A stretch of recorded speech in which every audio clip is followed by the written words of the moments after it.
नमस्कार, news foundation देख रहे हैं और मैं हूं आपके साथ रंजन सिंह। बिहार में लगातार आपराधिक घटनाएं घट रही है और उसको लेकर सत्ता पक्ष के ऊपर विपक्ष के द्वारा सवाल भी खड़े किए जा रहे हैं। लेकिन ऐसे में तेजस्वी यादव भी लगातार सरकार से सवाल पूछ रहे हैं और कल जिस तरीके से राजधानी पटना यानी कि सिटी में जो एक कारोबारी की हत्या कर दी गई और वो भारतीय जनता पार्टी से ताल्लुक रखते थे और उनकी निर्मम जो है वो हत्या की गई है। और ऐसे में अब तेजस्वी यादव ने इस बात को लेकर सवाल खड़े किए हैं और ट्वीट के माध्यम से लिखा है, बिहार की एनडीए सरकार और नेताओं के लिए ये दुर्भाग्यपूर्ण हत्याएं नहीं बल्कि सत्ता बचाने की मंगलकारी घटनाएं हैं।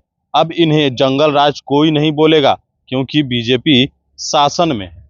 और जो घटनाएं घट रही है कई जिलों में, जिस तरीके से लगातार हत्या हो रही है, अपहरण हो रहा है, लूट हो रहा है, प्रशासन के ऊपर लगातार सवाल खड़े किए जा रहे हैं। विपक्ष के नेता सरकार के ऊपर लगातार ये कहते हैं कि जूते की नोक पर सरकार चल रही है, एक अधिकारी सरकार को चला रहा है, इस तरीके का आरोप लगा रहे हैं मुख्यमंत्री नीतीश कुमार के ऊपर। और ऐसे में ये पटना सिटी में जिस तरीके से एक व्यवसायी की हत्या हो गई और बीजेपी नेता भी थे, और ऐसे में उनकी हत्या के बाद यह सवाल विपक्ष खड़े कर रहा है और ये कह रहा है कि जिस प्रकार से हत्याएं हो रही है तो ये कोई नहीं कहेगा कि ये जंगल राज है, क्योंकि ये सत्ता बचाने के लिए मंगलकारी है। क्योंकि जो घटनाएं घट रही है, भारतीय जनता पार्टी या एनडीए के जो नेता हैं, क्योंकि जेडीयू के भी एक नेता की जो है वो हत्या की गई थी हाल ही में, और ऐसे में उसके बाद भारतीय जनता पार्टी के नेता की, और ऐसे में ये सवाल लगातार लाजमी है कि खड़े होने हैं। बिहार की एनडीए सरकार और नेताओं के लिए ये दुर्भाग्यपूर्ण हत्याएं नहीं बल्कि सत्ता बचाने की मंगलकारी घटनाएं हैं। अब इन्हें जंगल राज कोई नहीं बोलेगा क्योंकि बीजेपी शासन में है। घटनाएं जो घट रही है तो उसको लेकर सवाल ये है कि आखिरकार इससे पहले जब भी कोई हत्या या लूट या किसी प्रकार की कोई होता था घटना, तो उस वक्त तेजस्वी यादव के ऊपर सवाल खड़े किए जाते थे और ये कहा जाता था कि बिहार में जंगल राज पार्ट 2 है।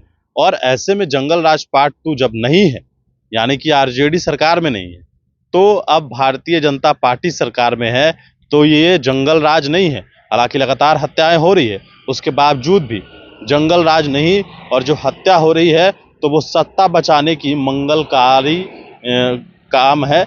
और भारतीय जनता पार्टी जो है वो शासन में है, इसीलिए कोई जंगल राज नहीं कहेगा। ये तेजस्वी यादव ने ट्वीट के माध्यम से सरकार को घेरा है।